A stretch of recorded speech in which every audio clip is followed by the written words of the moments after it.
데일리 브리핑. 네, 매주 목요일 데일리 브리핑에서는 퀀텀 F&A 최은하 대표와 함께합니다. 안녕하십니까? 안녕하십니까? 네, 지난 3분기 국내 총생산 증가율이 지난 11월 잠정치 2.9%보다 0.3%포인트 상향 조정이 되어서 3.2%로 오늘 최종 집계됐다고 발표가 있었습니다. 이러한 소식에 이 연준이 좀 더 이 바짝 긴장하지는 않을까 이런 느낌이 들기도 하는데 어떻게 생각하십니까? 네, 예상보다는 좀 올라갔기 때문에 이제 연준 입장에서는 아직도 경기가 너무 좋은 게 아니냐라는 그런 긴장할 수는 있겠지만은 네. 어느 정도 이 정도의 변동폭은 뭐 예상이 돼 있다라고 이제 보니까요. 그렇게까지 뭐 큰 영향을 미치지는 않을 거라고 보고. 네. 더 중요한 것은 내용상으로 그동안에 그 1차 잠정치, 2차 잠정치보다 변화한 게 있느냐 했을 때는 네. 없었어요. 그러니까는 서비스 부문이 오르고 이제 제품 부문이 하락하고 그다음에 수출 수입이 다 미국 경제에는 좋은 결과가 나오고 이제 이런 점들을 보면은 뭐 이렇게 표현하면은 뭐 적절할지 모르겠습니다만은 연준에서 볼 때는 이번에 마지막 확정치는 좀 밋밋한 결과다 이제 이렇게 평가를 할 수 있습니다. 네. 아니 그런데 이 11월에 또 경기 선행 지수도 또 발표가 되지 않았습니까? 네. 그런데 이 컨퍼런스 보드에 경기 선행 지수가 있죠. 네. 네네 이게 또 큰 폭으로 하락을 했다는 소식인데 이렇게 되면은 또 경기 침체의 가능성이 우려되지가 않을까 또 이렇게 생각도 더 들기도 하는데요. 네, 실제로 컨퍼런스 보드는 이제 이 지표를 발표하면서 선행지수가 지난 6개월간 무려 3.7%가 하락을 했고, 네. 그 다음에 이제 2달 연속 10월에 0.9, 그 다음에 11월에 1.02 하락했기 때문에 아무래도 내년 초에는 경기 침체에 들어갈 것으로 보인다라고 거기 이제 선임이사가 발표를 했습니다. 했고, 네. 내년 중반까지는 그러한 그 침체 현상이 계속되지 않겠느냐 이렇게 보는데 네. 이 소위 말하는 그 Leading Economic Indicator (LEI라고 그러죠). 이제 경기 선행 지수는 그 상당한 의미를 갖습니다. 그래서 다른 지표들보다는 그 거기서 다루는 종류 요인들이 한 10가지 정도 되는데 네. 상당히 그 광범위한 내용이에요. 뭐 단순히 생산, 뭐 고용 이런 것만 포함하는 게 아니고 주식시장, 그다음에 주택시장, 금리 이런 것까지를 다 이제 망라한 자료여서 저희들이 그 아주 비중을 많이 두는 지표 중에 하나인데 거기에서 나온 결과는 아무래도 이제는 좀 경기 하락세가 좀 뚜렷해지지 않느냐 이제 이런 해석을 해줬고 그러면서 이제 내년 중반까지는 가지 않겠느냐라고 이렇게 봤기 때문에 선행지수적으로 볼 때는 아무래도 좀 경기가 하락할 가능성이 높다. 이제 이렇게 볼 수 있겠습니다. 네네.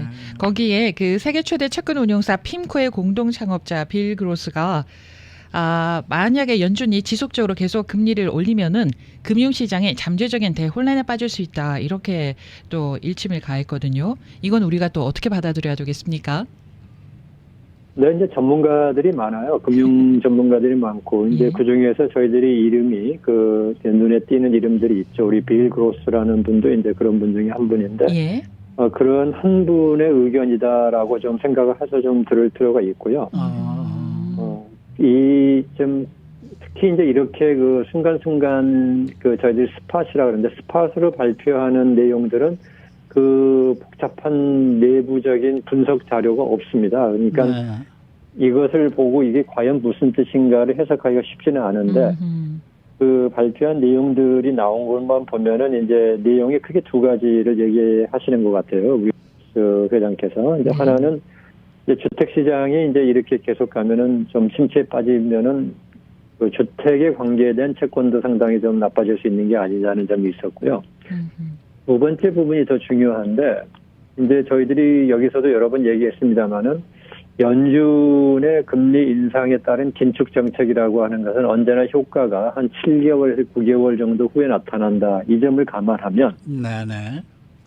효과가 나오기 전에 이미 해놓은 것이 앞으로 효과가 분명히 나올 수 있고 충분히 나올 수 있는데 아직 효과가 안 나와서 계속 올리면 너무 지나친 긴축을 할 수 있다. 이제 저희들이 영어로 오버슈팅이라고 그러죠. 너무 많은 걸 쏴버리는 거죠. 근데 그런 부분에 대한 경고를 하고 있어요.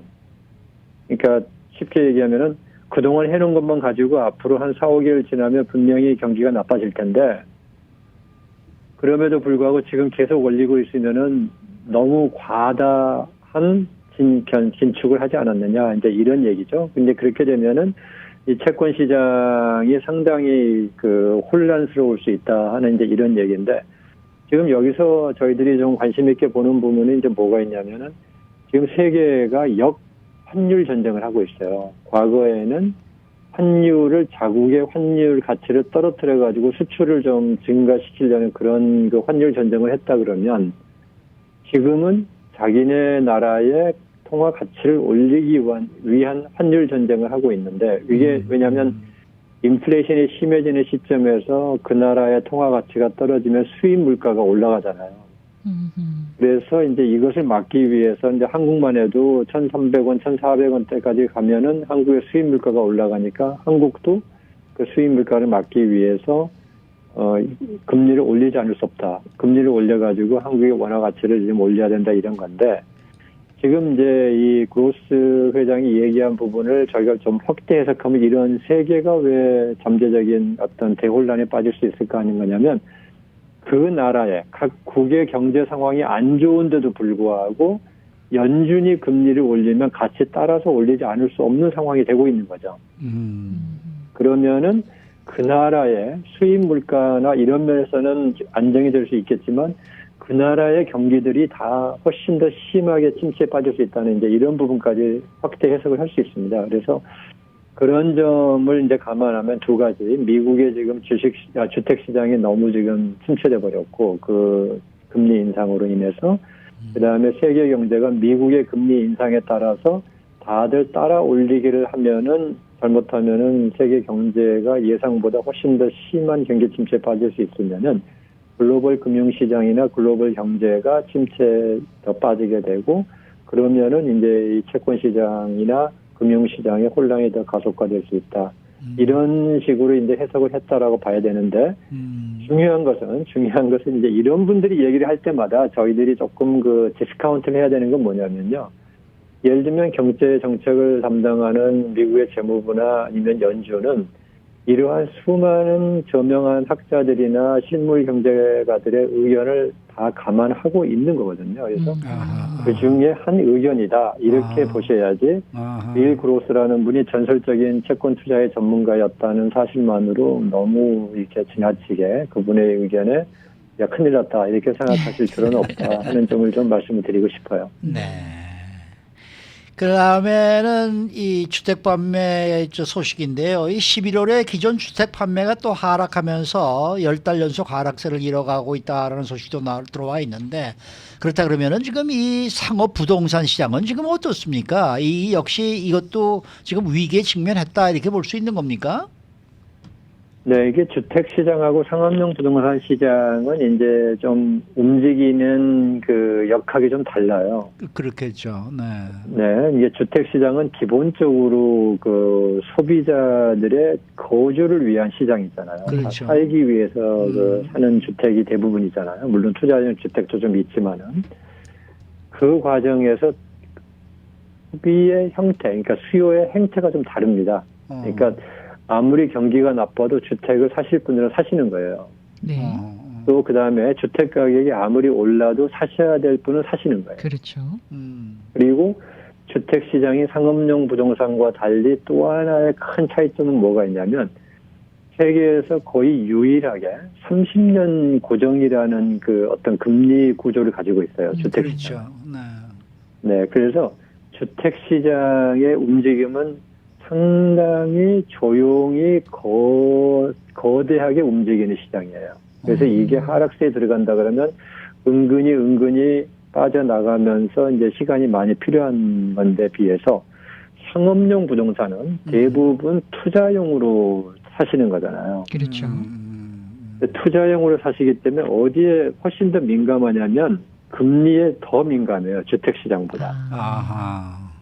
네. 그런데 지금 금리가 올해만 해도 지금 4.5%가 올라버리니까 그렇죠. 이 상업용 부동산에 투자하시는 분들은 무엇과 비교를 하시냐면 내가 이 돈을 은행이나 채권을 샀을 때 나오는 수익률과 부동산을 샀을 때 나오는 수익률을 비교했을 때 높은 쪽을 가야 되잖아요. 당연히. 그렇죠. 그러면은 전에는 어떤 상업용 부동산 하나를 사가지고 4%의 수익률을 기대하셨던 분이라면 네. 지금 금리가 이렇게 올라간 상황에서는 4% 수익률 가지고는 그 부동산을 안 사게 된다는 얘기죠. 아하. 네, 네, 네. 그러면 수익률이 6%, 7%가 돼야지 사겠다라고 시장의 분위기가 바뀌게 되면 수익률은 뭐에 직접적으로 영향을 주냐면은 그 수익률을 올리려면 같은 렌탈 인컴, 이제 쉬운 예를 하나 드리면 100만 불 주고 상업용 부동산을 샀는데 1년에 5만 불이 나온다 그러면 5% 수익률인데 네. 이 5% 수익률을 6%, 7%로 끌어올리려면 방법이 뭐가 있냐면 렌탈 인컴 5만 불이 올라갈 길은 별로 없으니까 100만 불의 값을 90만 불에 낮추는 거죠. 그러면 90만 불에 대해서 5만 불이니까 수익률이 약 한 5.7%, 5.8%로 올라가게 되는 거예요. 그래서 상업용 부동산은 금리가 오르게 되면 부동산 수익률이 올라야 되고 부동산 수익률이 올라야 된다는 얘기는 부동산 가격이 하락할 수밖에 없는 그런 구조를 갖고 있는 겁니다. 또 그것도 그러네. 네, 그런 점에서 이제 주택 시장에 비해서는 상업용 부동산 시장이 금리에 더 민감하다 이렇게 보면은 상업용 부동산 시장의 가격 조정도 있을 수밖에 없다. 이제 이렇게 평가를 해야 됩니다. 네네.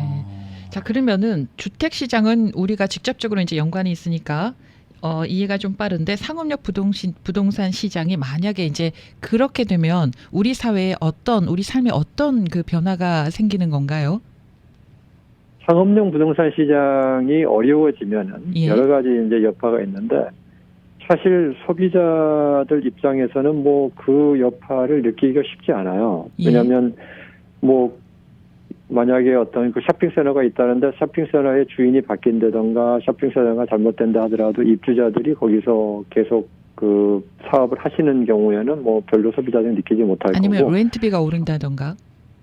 네, 렌트비가 오른다 그러더라도 거기에는 또 테넌트가 이제 들어가 있는 거죠. 그러니까는 이 소비자들 입장에서는 상업용 부동산의 침체가 가져오는 그 여파를 느끼기는 쉽지 않으실 거예요. 그런데 경제에서는 큰 여파가 있는 게 상업용 부동산 시장은 민간 상업은행들이 다 대출을 해주고 있어요. 거의 대부분.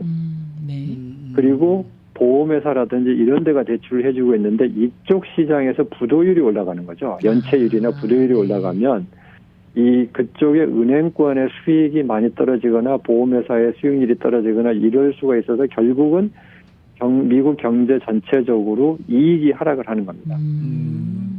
네네. 그래서 이제 상업용 부동산 시장이 나빠지면은 그 어떤 구조조정이 많이 일어날 수밖에 없고 구조조정이 일어나면서 이제 금융권과 부동산권의 그 수익이 떨어지게 되는 거죠. 그러면서 이제 그쪽에 관계되는 어떤 주식시장의 가격도 아무래도 이쪽에서의 어닝이 좋으니까 그쪽의 가격도 줄게 되고 이래서 어떤 전반적인 경기에서의 침체 현상이 발생하고 거기에 관계되어 있는 고용이 또 하락하면서 이제 고용도 떨어지고 하는 그러한 그 연쇄 효과를 가져오는 거고 이제 그에 비해서 주택시장은 하락한다고 하면은 아무래도 이제 뭐 부동산 브로커 커미션이라든지 이런 부분이나 또는 이제 이사를 했을 때 나오는 여러 가지 내부재, 가전제품 같은 거 사는 거라든지 그다음에 내부 그 실내를 고친다든지 이러한 부분이 떨어지는 건데 어느 쪽이 더 크냐라고 했을 때는 한쪽은 직격탄이고 한쪽은 간접적이지만 규모로 보면은 상업용 부동산 시장도 만만치 않게 경제에 악영향을 줄 수 있습니다. 그러면 앞으로는 어떻게 될까요? 전망은요? 지금 현재로 봐서는 주택 시장은 이제 금리 쪽에 그 영향이 크지는 않을 거라고 보고 있어요. 금리가 이게 더 나빠지게 하지는 않을 거다라고 지금 보고 있는 것이 이제 그 주택 시장은 아까도 말씀드렸듯이 30년 고정 금리인데 보통 10년 만기 국채, 미국 국채와 연관성이 굉장히 높아요. 몰기지 금리가. 근데 10년 만기 국채 시장이 이미 이제 안정기에 들어가 있어요. 안정기에 들어가 있어서 지난 뭐 한 달 사이에만 해도 거의 한 0.6, 0.7% 포인트가 그 모기지 금리가 하락을 했죠. 그래서 그쪽은 이제 좀 그 어느 정도의 이제 바닥권에 가지 않느냐라고 볼 수 있는데 반해서 상업용 부동산은 아직 조금 그 조정이 더 필요하지 않을까라는 그런 시점이에요. 거기다가 만약에 내년 초나 이때 경제가 침체에 빠진다 그러면 상업용 부동산에 있는 입주자분들이 어려워지면서 또 만약에 공시인율이 더 늘어가고 이제 이렇게 발생하면은 수익률도 올라가야 되는데 거기다가 만약에 그 렌털 인컴까지 줄어들게 되면은 조금 더 힘들어질 수 있는 부분인데 이것이 이제 시기적으로는 결국 내년 초까지는 적어도 아무리 빨라도 내년 초 또는 내년 상반기까지의 상업용 부동산 시장도 정체기에 들어가지 않을까 이제 이렇게 보는 것이 더 중론인 상황입니다. 네, 좀 말씀 듣고 보니까 뭐 이 상업용 부동산은 우리 보통 사람들은 얘기할 필요가 없는 거네. 여유가 있는 사람들한테서만 얘기가 이렇게 왔다 갔다 해야 할 그런 이제 얘기인 것 같은데 그런 분들은 이제 앞으로는 저 우리 대표님 같은 전문가들한테 돈을 내고 이런 저 얘기를 좀 들어야 될 상황이 아닌가. 그래서 앞으로는 이제 상업용 부동산 얘기는 저는 이제 안 여쭤보려고 그래요. 네. 그렇게 아니, 결심을 했습니다. 상업용 부동산도 우리 서민 경제에도 상당히 간접적으로 영향을 미치는 간접적으로 부분입니다. 영향이 미치니까. 네. 네, 오늘 말씀 잘 들었습니다. 네, 감사합니다. 네, 지금까지 퀀텀 FNA 최은하 대표와 함께했습니다.